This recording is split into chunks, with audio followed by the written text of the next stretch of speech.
नहमदुहु व नसल्ली अला रसूलिहिल करीम अम्मा बाद फ़ाउज़ु बिल्लाहि मिनश्शैतानिर रजीम बिस्मिल्लाहिर्रहमानिर्रहीम अस्सलामु अलैकुम व रहमतुल्लाहि व बरकातुहू।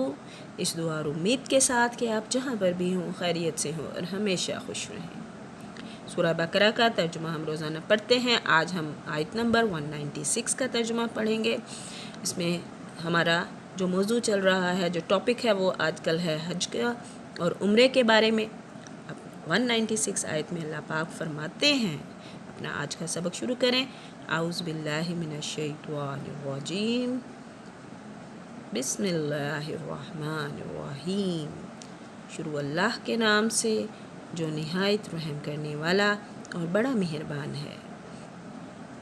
इन आयात में अल्लाह पाक ने बताया है कि हज के महीने मुकर्रर हैं, इसलिए जो शख्स इनमें हज लाजिम कर ले वो इन गुनाहों से बचे। अब वो क्या हैं, पढ़ते हैं। कुरान पाक की आयत नंबर 196, सूरह बकरा की आयत नंबर 196 में अल हज्जु अशहुरुम मालूमात, हज के महीने मुकर्रर हैं। अल हज्जु, हज के, अशहुरुम मालूमात, अशर कहते हैं माह को, महीनों को, मालूमात महीने मुकर्रर हैं, हज के महीने मुकर्रर हैं।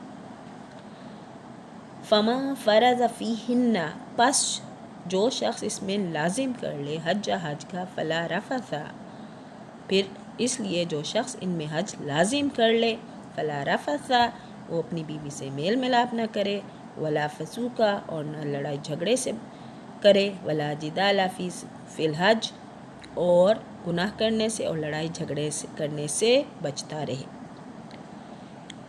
और ये हैं शव्वाल। हज के महीने कौन से थे? शव्वाल, जुल्कादा और जुल्हज के पहले 10 दिन। मतलब यह है कि उम्रा तो साल में हर वक्त जायज़ है, लेकिन हज सिर्फ मखसूस दिनों में होता है, इसलिए इसका ihram हज के महीनों के अलावा बांधना जायज़ नहीं। इब्न कसीर। मसला इसमें क्या है कि हज किरान या अफराद का ihram अहले मक्का के अंदर से ही बांधेंगे। अलबत्ता हज तमत्तु के सूरत में उम्रे के ihram के लिए हरम से बाहर हल में जाना उनके लिए ज़रूरी है। फतहुल बारी तहत हदीस 1524। मोता इमाम मालिक 312। इसी तरह आफाकी लोग हज तमत्तु में 8 जुल्हज को मक्का से ही ihram बांधेंगे। अलबत्ता बाज़ उलमा के नज़दीक अहले मक्का को उम्रे के ihram के लिए हल से बाहर जाने की ज़रूरत नहीं, इसलिए वो हर तरह के हज और उम्रे के लिए अपनी अपनी जगह से ही ihram बांध सकते हैं। तंबीह इसमें यह है कि हाफिज़ इब्न क़य्यिम रहमतुल्लाह अलैह ने लिखा है कि रसूलुल्लाह सल्लल्लाहु अलैहि वसल्लम के कौलो अमल से सिर्फ 2 किस्म के उम्रे साबित हैं। एक वो जो हज तमत्तु के साथ किया जा सकता है, और दूसरा वो उम्रा मुफ़रदा जो अय्याम हज के अलावा सिर्फ उम्रे की नीयत से ही सफ़र करके किया जाए, यानी साल में किसी भी वक्त भी वो किया जा सकता है। बाकी हरम से जाकर किसी करीब तरीन हल से उम्रे के लिए ihram बांध कर आना गैर मशरू है, अला ये कि जिन के अहवाल व ज़रूफ़ हज़रत आयशा रज़ियल्लाहु तआला अन्हा जैसे हों। हदूद हरम से बाहर के इलाके को हिल और बैरून मक्का से आने वाले हज्जाज को आफाकी कहा जाता है, यानी जो लोग मक्का से बाहर से आएंगे वो लोग आफाकी कहलाते हैं, और हदूद हरम से बाहर का जो इलाका है उसको हिल कहा जाता है। वमा तफ़ालू, और जो तुम करते हो, मिन खैरिन नेकी, यालमहुल्लाह, अल्लाह जानता है, तुम जो नेकी करोगे इससे अल्लाह बाखबर है। वतज़व्वदू, और ज़ादे राह लो, फ़इन्ना, पस बेशक, गैर ज़ादी तक़वा, बेहतरीन ज़ादे राह तक़वा है। अल्लाह ताला फरमाते हैं सही बुखारी और सही मुस्लिम में कि ये हदीस है, पहले हदीस पढ़ लेते हैं फिर बात करते हैं इसके बारे में कि मन हज हाज़ल बैता, जिसने हज किया और शहवानी बातों और फ़िस्क व फजूर से बचा, वो गुनाहों से इस तरह पाक हो जाता है जैसे इस दिन पाक था जब से इसकी माँ ने जना था।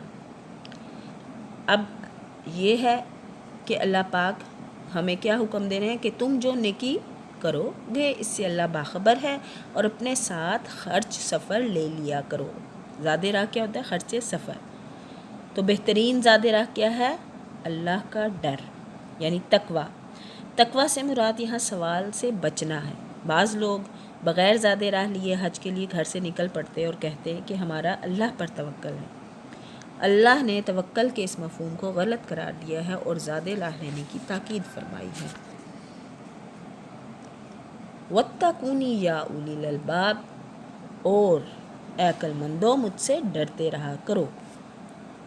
یعنی اللہ پاک نے ساتھ ساتھ بیان بھی کر دیا، حج کے طریقے بھی بتا دیے اور یہ بھی بتا دیا کہ جب تم حج کے لیے جاؤ تو زاد راہ لے لیا کرو، اور بہترین زاد راہ کیا ہے؟ تقوی ہے، یعنی اللہ سے ڈرنا ہے۔ لیکن اللہ نے ساتھ ساتھ یہ بھی بتایا کہ خرچ کے لیے یعنی کھانے پینے کے لیے، ظاہری بات ہے آپ دوسرے ملک میں جا رہے ہیں، دوسرے کنٹری میں جا رہے ہیں، یا اگر آپ نہیں بھی جا رہے مکہ سے ہی آ رہے ہیں تو تب بھی بھوک پیاس انسان کے ساتھ ہوتی ہے۔ تو اللہ پاک نے کہا، ہمیں بتایا کہ اپنا زاد راہ، اپنا راہ کا خرچ ساتھ رکھا کرو۔ یہ تھی ہماری حج کے بارے میں آج کی بات۔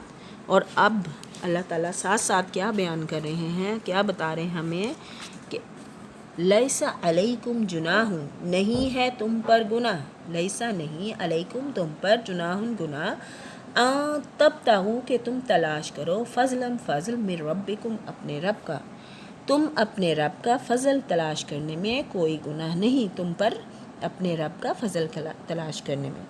فضل سے کیا مراد ہے؟ فضل سے مراد ہے تجارت اور کاروبار، یعنی سفر حج میں تجارت کرنے میں کوئی حرج نہیں۔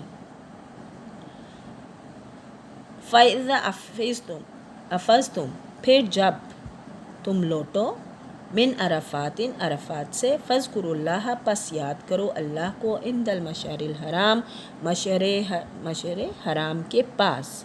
جب تم عرفات سے لوٹو تو مشعر حرام کے پاس ذکر الہی کرو، اور اس کا ذکر ایسے وَاذْكُرُوهُ كَمَا هَدَاكُمْ، اور ایسا ذکر کرو جیسا کہ تمہیں ہدایت دی گئی، اور اس کا ذکر کرو جیسا کہ اس نے تمہیں ہدایت دی۔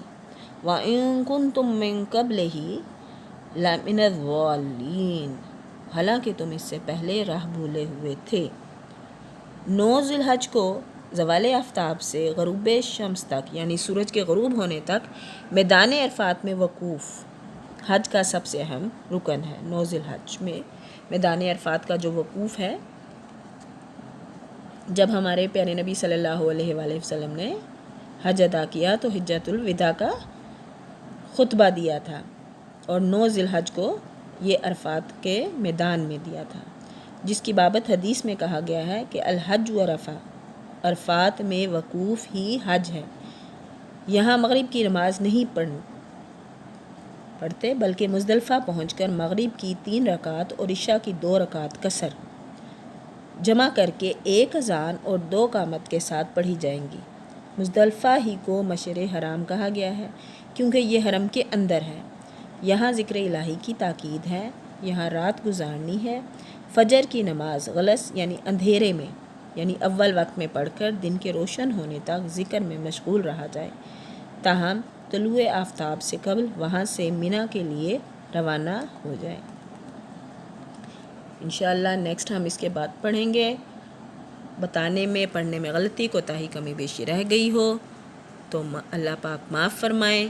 جہاں بھی رہیں خوش رہیں، دعاؤں میں یاد رکھیے گا۔ قرآن پاک کو اپنی زندگی کا حصہ بنائیں، روزانہ تلاوت کریں، خود بھی پڑھیں، اپنے بہن بھائیوں بچوں اور اپنے دوستوں سے بھی کہیں کہ قرآن پاک کی تلاوت کریں اور اپنی زندگی کا حصہ بنائیں۔ اللہ پاک مجھے اور آپ کو قرآن پاک پڑھنے والا، صحیح عمل کرنے والا اور اپنے پیارے نبی کی سنتوں پر عمل کرنے والا بنائے۔ اپنی دعاؤں میں یاد رکھیے گا۔ وآخر دعوانا ان الحمد للہ رب العالمین۔